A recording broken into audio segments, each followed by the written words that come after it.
Никогда не оспаривайте мнение другого человека, ибо даже достигнув возраста Мафусаила, вам все равно не удастся убедить его отказаться от всех тех абсурдных заблуждений, за которые он упорно держится. Если вас раздражают абсурдные замечания двух собеседников, чей разговор вам случайно довелось услышать, представьте себе, что вы слушаете диалог двух дураков в комедии. Probatum est. Бірінші сабаққа қош келдіңіздер. Осы сабақта біз график туралы сөйлесеміз. График дегеніміз не? График бұл бағаның қозғалысын көрсететін құрал. Яғни валютаның, алтынның немесе акцияның бағасы қалай өсіп, қалай түскенін біз график арқылы көреміз. Бұл трейдердің басты экраны. Қарапайым тілмен айтқанда график бұл нарықтың тарихы. Ал енді свеча дегеніміз не? Графикте біз свеча деп аталатын элементтерді көреміз. Әр свеча бұл белгілі бір уақыттағы баға қозғалысы. Бізде екі түрі бар, ол лонговый және шартовый. То есть лонговый ол үстіге, шартовый ол астыға. Ал енді бұның мағынасы қандай? Лонговый жерде міне баға ашылды, баға жабылды. То есть now open, now close. Шартовыйды дәл солай, бірақ барлығы керісінше. Енді біз осындайды көрген кезде біз осы астын минимум деп атаймыз, үстін максимум. Жалпы оның аттары бар, ол low, high. Міне.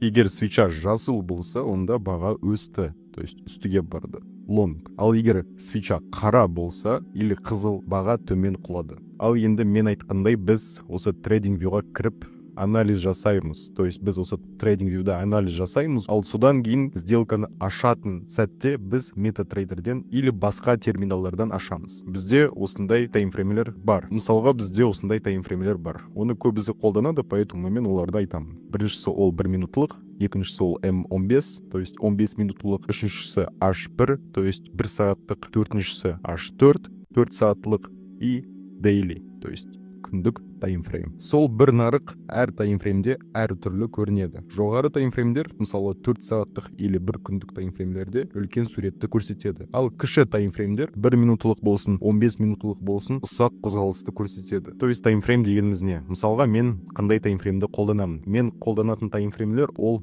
1 сағаттық, 4 сағаттық, 1 күндік. Ал уже сделканы ашқан кезде мен уже ақырын 5 минутлық таймфреймге көшемін. То есть оның мағынасы қандай? Мысалы мен қазір 5 минутлық таймфреймді ашамын. Міне, біз мұнда свечаларды көріп тұрмыз. То есть міне, менде ақ свеча ол long, қара свеча ол астыға. Мысалға міне, мынау бір свеча дейік. Ол 5 минуттың ішінде ашылып жабылды. То есть әр свечаның уақыты 5 минутлық таймфреймде қанша минут? Дұрыс, 5 минут. Ал қазір байқасақ, бізде міне бір свеча ашылды 5 минутлық таймфреймде. Оның жабылуына әлі бізде міне жазылып тұр. 4,5 минут бар. Егер мен 1 минутлық таймфреймді ашсам, менде әр свеча 1 минутта ашылып жабылады. 1 сағатқа кірсем, дәл солай, то есть бізде міне әр свеча оның уақыты 1 сағат болды. То есть каждый свеча, то есть әр свеча 1 сағаттың ішінде ашылып жабылды. Мысалға осы жерін қарасақ, қараңыздар, міне осы жерін қарайық. Міне біз қазір 1 сағаттық таймфреймде қарап отырмыз. Егер біз 5 минутлық таймфреймге өтсек, бізде міне свечалар көп. Бірақ 4 сағаттық таймфреймде бізде 3 свеча тұр. То есть біз 4 сағаттық таймфреймді ашсақ, бізде әр свеча, то есть міне бір свеча, оның болған уақыты 4 сағат. Ол еще до конца жабылған жоқ, то есть оның жабылуына міне жазылып тұр. Әлі 13 минут бар. Ал бұл свечалар уже жабылып бітті. То есть олардың жабылуына бізде 8 сағат кетті. Міне бір свеча, то есть 4 сағат болды, екінші свеча 4 сағат болды, в общем 8. 1 сағаттықта дәл солай, бірақ енді 1 сағаттық таймфреймде көріп тұрмыз. То есть біз қандай таймфреймді қолданамыз? Мен өзім 1 күндік 4 сағаттық и 1 сағаттық таймфреймді қолданамын. Осы 3 таймфреймде мен ликвидностьті іздеймін. Ал сосын уже сделкаға кіретін жағдайда мен ақырын 5 минутлық таймфреймді ашып сделкаға кіремін. Болды.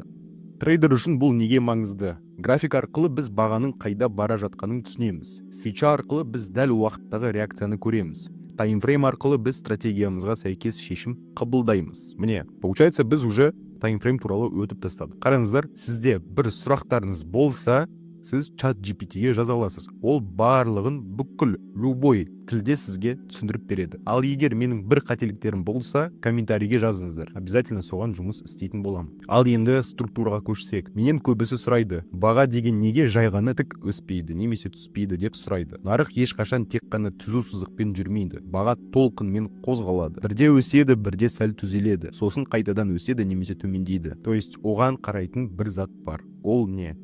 Тренд. Тренд деген не? Тренд бұл бағаның негізгі бағыты. Оның үш түрі бар. Біріншісі, енді көбісі біледі оны. Біріншісі ол лонговый, то есть баға үстіге бара жатыр. Екіншісі бізде ол шартовый, то есть астыға. Мынау лонговый үстіге, ал мынау шартовый астыға. Осы жерде бізде максимум. Мынау бізде астыңғы жақтары бізде минимум. Мынау әлі болған жоқ. Мына жерде де дәл солай, мұнда минимум, максимум.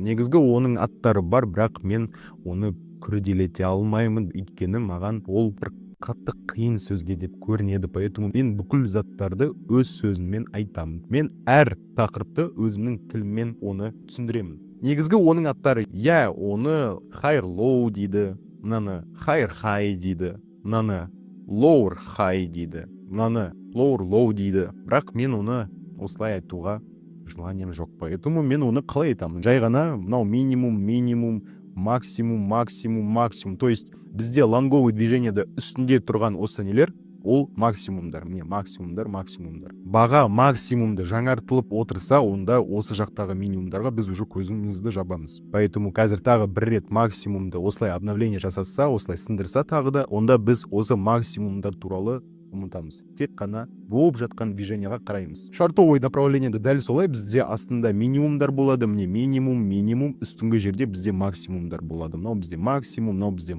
То есть бізде осы шартовый движениеде біз лоуды сындыру керекпіз. То есть ол қалай? Міне лоуды сындырдық, лоу жаңартылды. Осы лоударды біз уже ұмытамыз. Біз уже оларға қарамаймыз. Если баға жаңа обновление істесе, міне обновление істеді. Біз уже болған лоударға қарамаймыз. Только в моменте болып жатқан информацияға қараймыз. Ал осы жерде бізде максимум. Және осы тренд long short деп бөлінеді.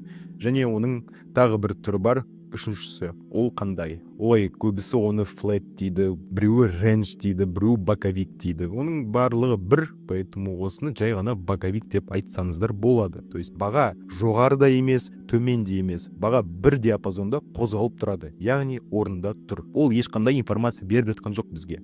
Ол осы ішінде не жоғары, не астыға қозғалмай орнында тұр. Енді қазір графикте көріп кетсек, мысалға міне осы жерден қарасақ, қараңыздар, міне біз максимум, минимум.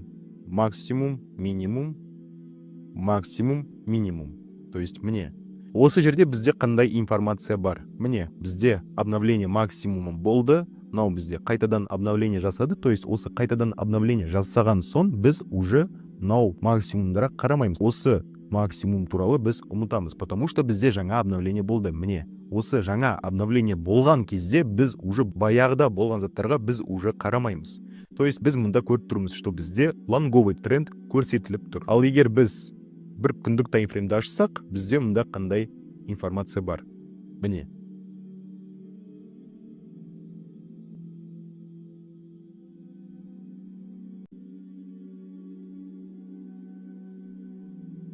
Міне бізде мұнда шартовый движение болып жатыр.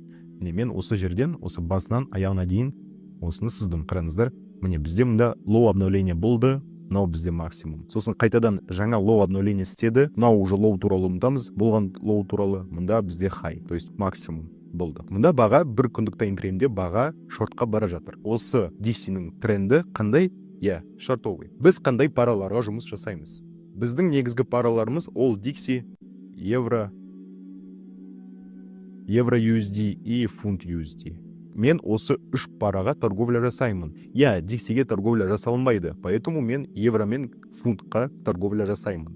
DXY-ге неге мен торговля жасамаймын? DXY дегеніміз не? DXY ол сіздерге осылай көрсетейін. Мысалға міне бізде DXY-да лонговый тренд болып жатыр. Ал евро мен фунтта бізде дәл солай, бірақ барлығы керісінше болады. То есть олар бір-біріне қарама-қарсы жүреді. Ол қарама-қарсы жүретінін біз қалай білеміз? Мысалға бізде мынау DXY графигі болсын.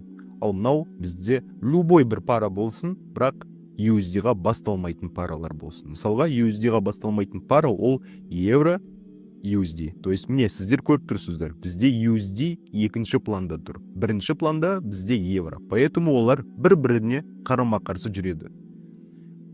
Ал егер бізде осылай болса, қараңыздар, фунт USD. Осындай жағдайда ол қалай жүреді? Я, дұрыс. Олар бір-біріне қарама-қарсы жүреді. Өйткені мұнда фунт бірінші планда тұр. Ал USD, то есть доллар, екінші планда. Поэтому олар бір-біріне қарама-қарсы жүреді. Ал доллар мен японская иена жоқ. Олар енді екеуі бір бағытта жүреді. Неге? Өйткені мұнда USD бірінші планда тұр. Поэтому олар Dixie-ға қарап бірге жүреді. Мысалға мен 4 сағаттық таймфреймді ашайын. Dixie, мынау Dixie бізде, то есть Dixie ол индекс доллары. Сізде бір сұрақтарыңыз болса, сіздер біздің Telegram чатымызға кіре аласыздар.